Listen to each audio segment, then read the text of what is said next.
안녕하십니까. EBS 미래교육 플러스 신종호입니다. 온라인 원격 수업과 오프라인 등교 수업이 병행되는 코로나19 시대, 가장 큰 변화를 맞고 있는 교과 중에 하나가 체육이 아닐까 싶습니다. 급변하는 학습 환경에 적응하고자 학교 체육 수업이 진화하고 있습니다. 공간과 시간이라는 물리적 제한을 극복하기 위해 다양한 시도를 하고 있는 학교 체육 교육에 대해 논의해보는 시간 가져보겠습니다. 오늘 함께 자리해 주신 분들 소개해드립니다. 스마트 기기가 그 자체가 목적이 돼서는 안 된다. 저는 이렇게 생각을 합니다. 삭막해질 수 있는 디지털 시대에 체육 교과는 더 중요하다고 생각이 됩니다.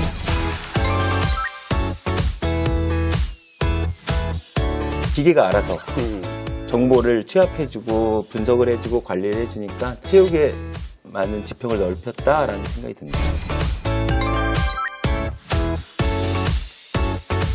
조금이라도 더 나아질 수 있는 부분이 있다고 생각을 하면 기술을 활용하는 게 분명히 의미는 있는 것 같고요. 예.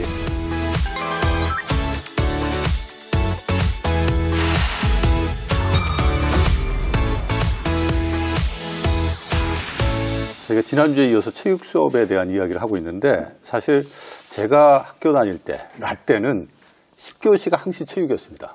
그렇죠. 네, 네네네. 정규 수업이 딱 끝나면 가방 운동장에 던지고, 그렇죠. 네, 한 1에서 2교시 추가로 뛰어놀던 그런 시대가 있었는데, 맞습니다. 요새 그런 얘기하면 무슨 얘기야? 이런 반응이 나타날 것 같아요. 요새는 진짜 네. 그 우리 시대의 모습하고 좀 다른 것 같아요. 근데 제가 라떼라고 얘기를 했지만, 우리가 AI, 그다음에 빅데이터, 사물 인터넷 얘기하는 4차 산업혁명 시대에도 체육이 되게 중요하다. 왜냐하면 창의력, 소통에도 체육이 되게 관련이 있다. 이런 얘기를 제가 들었거든요. 네. 여전히 중요한 거 맞죠? 아유, 그럼요. 네. 근데 우리 근본적으로 AI나 빅데이터나 우리 4차 산업혁명 시대가 추구하는 목적이 과연 뭘까? 이것부터 좀 생각을 해봐야 될 것 같은데요. 신체를 좀 편안하게 하기 위해서 하는 목적이 아니라 사실은 인간을 서로 더 소통하게 하고 더 만나게 하고 상호 간에 이해하게 할 수 있는 그게 목적이기 때문에 그런 목적에 의하면은 이 체육이 사실은 관계 경험을 통해서 인간성도 회복을 하고 여러 가지 창의성도 개발을 하고 여러 가지 긍정적인 부분이 있다는 것을 감안을 한다면 이 시대에 당연히 체육도 받아들여서 더 소통하게 하고 더 관계를 맺게 하고 더 이해할 수 있는 그런 프로그램을 만들 수 있도록 이런 프로그램들을 활용할 수 있다고 봅니다. 그렇죠. 장 학사님. 네. 이 AI 시대 그리고 인공지능 로봇 시대지만 사람들이 이번 도쿄올림픽을 봐도 그렇고 왜 사람이 몸으로 하는 도전에 그렇게 감동을 받고 그리고 그 가치를 느끼는지 이거는 인간의 본성적인 측면과 관련이 있는 것 같습니다. 그런 측면에서 몸을 다루는 체육의 가치는 AI 시대라고 해서 다르지 않을 걸로 생각합니다. 예. 또 오늘 현장에 계신 두 선생님 모셨는데 현장에서 더 중요성을 느끼시나요? 이 체육 교육은 단순히 운동 기능을 가르치는 교과라고만 생각은 안 하거든요. 그렇죠. 다른 교과에서 배울 수 없는 또는 글로 배울 수 없는 것을 몸으로 학생들이 뛰고 놀면서 터득을 한다고 생각을 해요.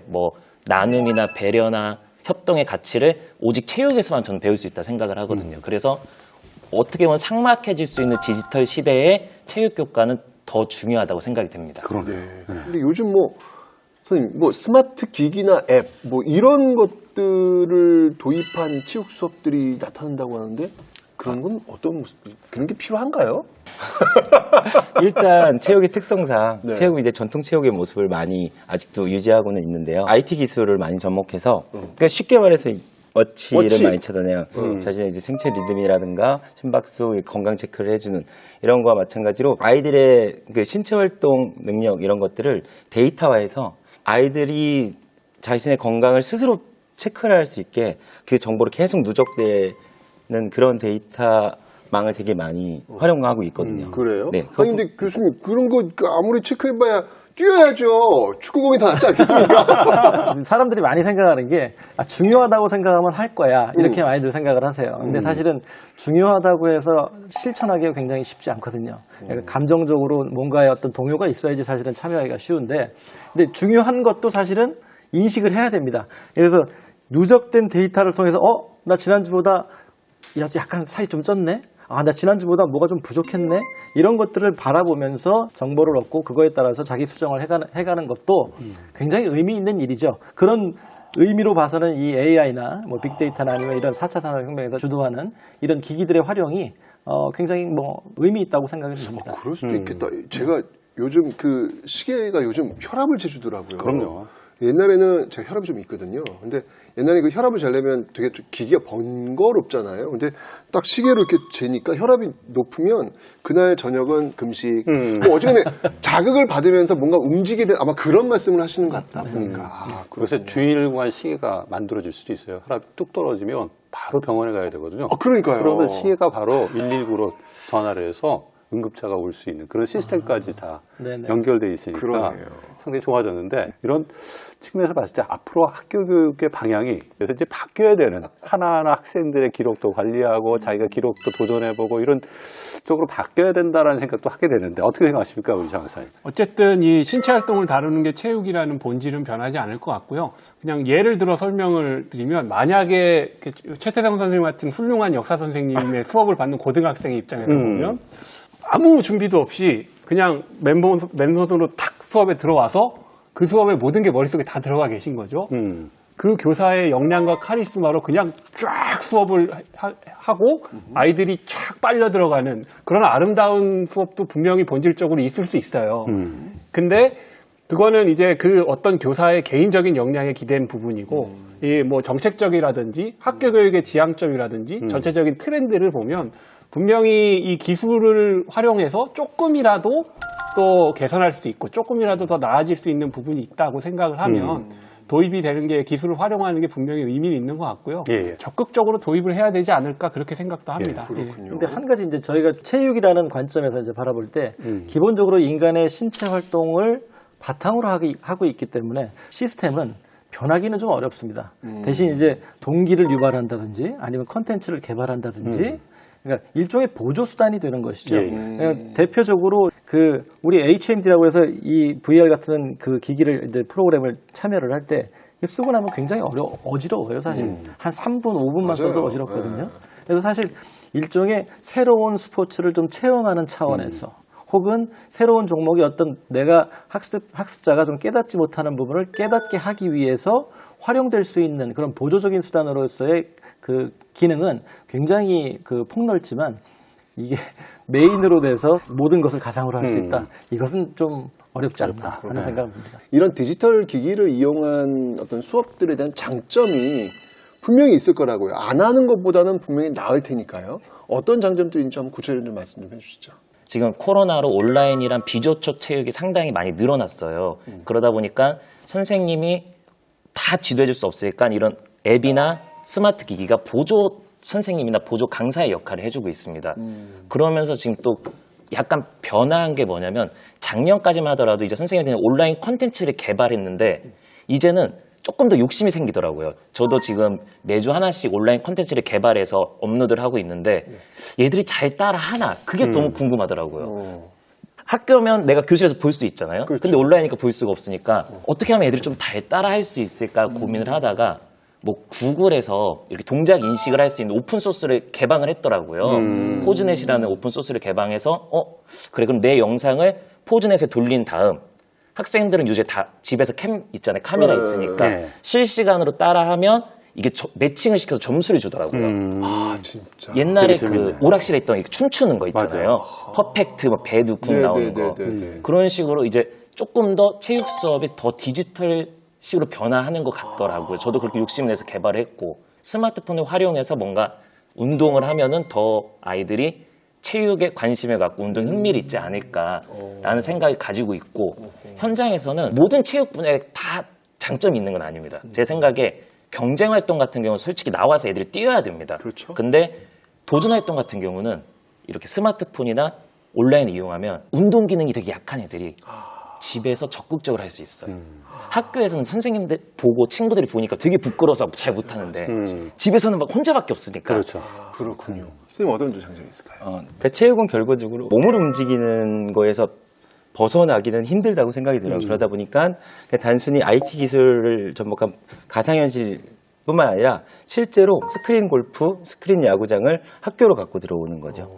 그런 장비를 만들어놔서 아이들이 운동장에 못 나가는 그런 때가 이제 미세먼지도 심하고 그리고 뭐 어쩔 땐 폭염, 어쩔 땐 장마 이래서 학교에서 아까 말씀드린 것처럼 축구공 하나만 가지고 놀기 못할 환경이 너무 많이 있거든요. 그럴 때 이런 스포츠를 접목시키니까 스크린 골프 같은 기계를 학교에 이제 만들어 놓으면 이제 앞에서 골키퍼와 함께 대결할 수 있고.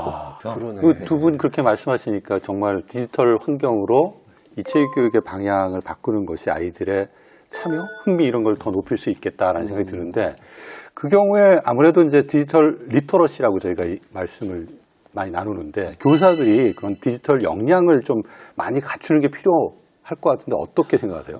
맞습니다. 왜냐하면 이 집에서 아이들이 수업을 듣는다는 게 정말 상당히 힘들어요. 일단 공부할 수 있는 배경이 아니고 그다음 애들이 컴퓨터로 듣지 않고 절반 정도는 핸드폰으로 들어요. 이 작은 핸드폰으로 한 12시나 1시까지 이걸 듣고 있고 과제를 참여를 해야 되는데 집중도가 상당히 떨어지고 힘들죠. 그리고 학교에서는 주변에 친구들이 있으니까 어떻게 몰려서 같이 해요. 근데 집에 혼자 있으니까 그냥 더 재미가 없어요. 그래서 선생님들은 애들이 온라인 수업을 좀 더 즐겁게 하기 위해서 더 재밌는 조금 더 집중할 수 있는 관심 있는 것을 찾아야 되다 보니까 미디어 리터러시 역량이 충분히 필요하다 생각합니다. 그리고 또 정말 정보가 많잖아요. 이 정보 중에 내가 원하는 정보를 찾아서 제공을 해야 되는데 없으면 교사가 직접 촬영하고 편집을 해야 되는데 편집도 재미없게 하면 애들이 또 안 보니까 그리고 또 저작권 문제도 신경 써야 되니까 미디어 리터러시 역량이 참 중요한 것 같습니다. 이런 디지털 리터러시 강화를 위해서는 이런 것들이 필요하다. 정책적으로 이런 지원이 필요하다. 지금 한번 시원하게 한번 좀 말씀 좀 해보세요. 네, 디지털 리터러시 역량에 대해서 이제는 저희 같은 체육교사 말고도 모든 선생님들이 필수가 아니라 이제 기본이라고 말해야 될 것 같아요. 앞으로 이제 코로나가 끝나더라도 이전의 시대로 돌아가느냐 전혀 그렇지 않을 거라고 생각하고 분명히 많은 선생님들이 10년 안에 온오프 혼합 수업 우리 블렌디드 러닝이라고 부르는데 그걸 아마 무조건 강요받게 되지 않을까라는 생각이 들거든요. 그래서 아마 정책적으로도 많은 지원이 있어야 될 것 같은데 일단 예산을 좀 더 디지털 기계 같은 거나 아니면 프로그램 그러니까 처음에 코로나가 나왔을 때 제가 영상 편집을 하기 위해서 해외에서 영상 편집 프로그램을 샀거든요. 선생님 돈으로 사비로? 학교 결제가 안 되더라고요. 근데 이게 올해부터는 다시 막 확 바뀌었더라고요. 올해는 해외 직구도 되고 프로그램도 되고 그리고 그 스마트 기계에 대한 지원들도 훨씬 많아지고 네, 그렇게 많이 변하고 있습니다. 그 고가의 기기들을 뭐 교육청 단위나 지역 교육청 단위에서 구입을 해서 좋은 콘텐츠를 만들어주고 그 만들어진 콘텐츠를 선생님들이 공유할 수 있는 플랫폼을 좀 만들어주면 이게 활용할 수 있는 가능성이 높아지잖아요. 근데 실제 어떻게 됐는지 궁금한데 장학사님 나오셨으니까 네. 현황에 대해서 있는 그대로 말씀 좀 해주세요. 교육청에서는 사실 그런 걱정이 제일 커요. 모든 학생, 모든 교사에게 원하는 모든 디지털 디바이스를 제공할 수 있다는 가정하에 말씀을 드리면 그러면 과연 학교에서 이걸 좋다고 받을 것인가. 현장의 선생님들께 의견을 들어보면 좋아하시는 역량 있는 분도 있지만 부담스러워 하시는 분도 분명히 있거든요. 그리고 또 학교에서 그걸 관리하는 선생님은 더 부담스러우시고 감당 못 하시는 경우도 있을 수도 있을 것 같아요. 그래서 무엇보다 중요한 건 뭐 재원도 중요하고 기기도 중요하지만 이 선생님들처럼 이제 그 문화를 만들어가고 이제 그 동료 교사를 움직일 수 있게 하는 그런 선생님들을 보다 많이 힘을 좀 받으실 수 있게 지원하는 방향이 좀 중요할 것 같고요. 제가 약간 추상적으로 말씀드렸지만 그런 형태로 이제 교사들을 지원하고 문화를 지원하는 형태로 아마 해야 되지 않을까 미래에는 그렇게 생각하고 있습니다. 예, 구체적으로 어떻게 지원할 건지 이런 안들이 조만간 만들어져서 실제 선생님들이 이러한 온라인 시대에 적합한 프로그램을 개발하는데 활용할 수 있게 그렇게 좀 됐으면 좋겠다라는 바람을 좀 가져보고 관련해서 우리 송세빈 선생님 같은 경우에 그 가상현실 프로그램 같은 거 활용해서 수업한다는 얘기를 제가 들었는데 체육 수업을요? 예. 어떻게 이게 가상현실로 수업이 이루어지는지 일종의 메타버스 비슷한 건가요? 요새 얘기하는? 정확한 명칭은 이제 가상현실 스포츠실인데 예. VR이죠. 시뮬레이터적인 성격이 좀 커요. 게임 같은 화면 속에서 축구가 들어있고 양궁이 들어있고 볼링이 들어있고 티볼이 들어있고 그리고 뭐 단체 체육 박터트리기 이런 것도 들어있고. 그 어떻게 개발하신 거예요? 아니면? 아니 제가 개발한 건 아니고 예. 국민체육진흥공단에서 문체부랑 같이 사업을 진행 중인 사업인데 지금 한 4년쯤 됐고 매년 한 100여 개 학교씩 신청하는 학교에 대해서 선정해서 예산을 지원을 해줘요.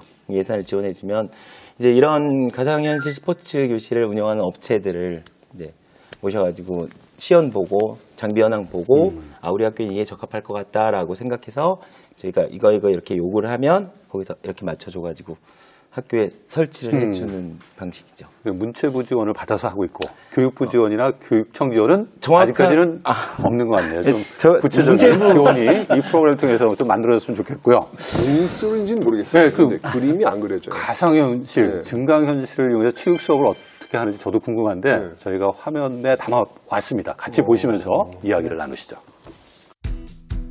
학교 안에 또 다른 운동장이 생겼다는 군포 태을초등학교. 시간에는 우리가 VR 교실의 스크린을 이용해서 양궁을 한번 배워보도록 하겠습니다. 실제 여기다 쏘는 건가요? 활이라고 부르는 활과 그리고 화살 두 개를 이용해서 경기하는 종목이고요. 잠깐, 실내에서 양궁이라니 그게 가능한가요? 이것만 해 그 화살.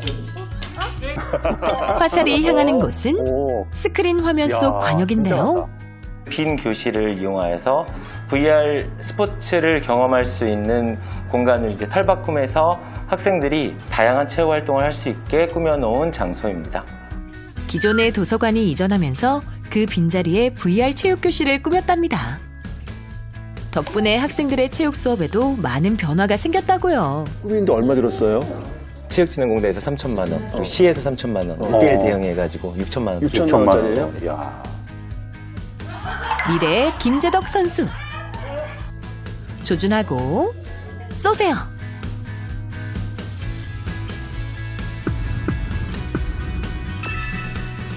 오늘 양궁을 처음 해봤는데 재밌는 것 같아요.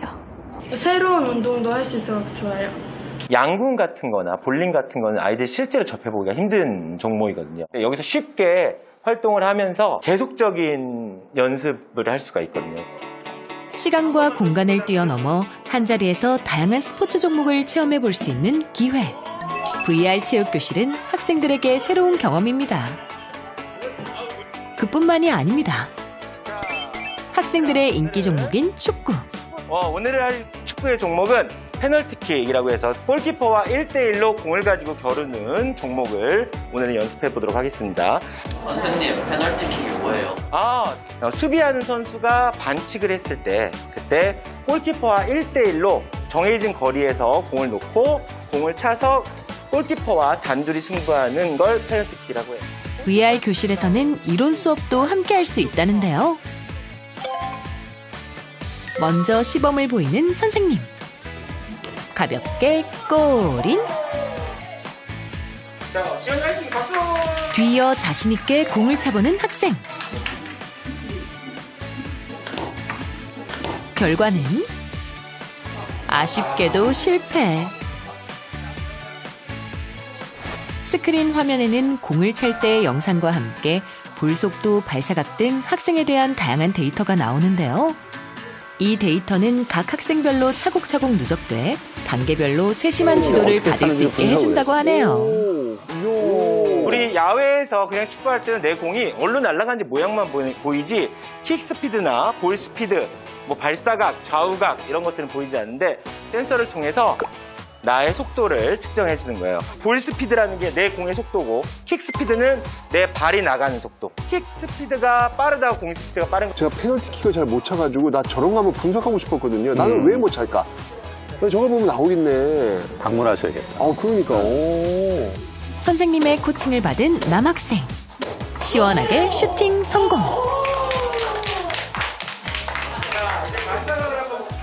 VR 교실을 통해 여학생들의 축구 실력도 나날이 성장하고 있다는데요. 약간 좌우죠. 골인? 내일은 더 자신 있게 공을 찰 수 있겠죠? 친구들이랑 편하게 운동할 수 있는 점이 좋아요. 운동장은 좀 덥고요. 뛸 때 발에 뭐 많이 묻는데 여기서 할 때는 시원하고 뭐 묻지도 않고 좋은 것 같아요. 축구 수행평가 본다고 연습하고 있었는데 남자애들이 계속 공을 다 뺏어와가지고 못했는데 여기서 혼자 할 수 있어서 좋아요. 정해진 공간 운동장과는 달리 업데이트를 통해 매번 새로운 가능성이 열린다는 VR 체육교실. 앞으로 어떻게 변화할까요? 아이들이 흥미를 갖고 할 수 있는 다양한 프로그램과 다양한 기술 또는 기계들이 개발돼서 아이들이 스스로가 운동의 필요성을 느끼고 할 수 있게 하는 세상이 왔으면 좋겠습니다. VR 체육교실이 공간의 한계를 뛰어넘어 체육 수업의 또 다른 가능성을 보여준 만큼 그 안에서 자라날 우리 학생들의 꿈도 힘찬 도약을 할 수 있길 응원해봅니다.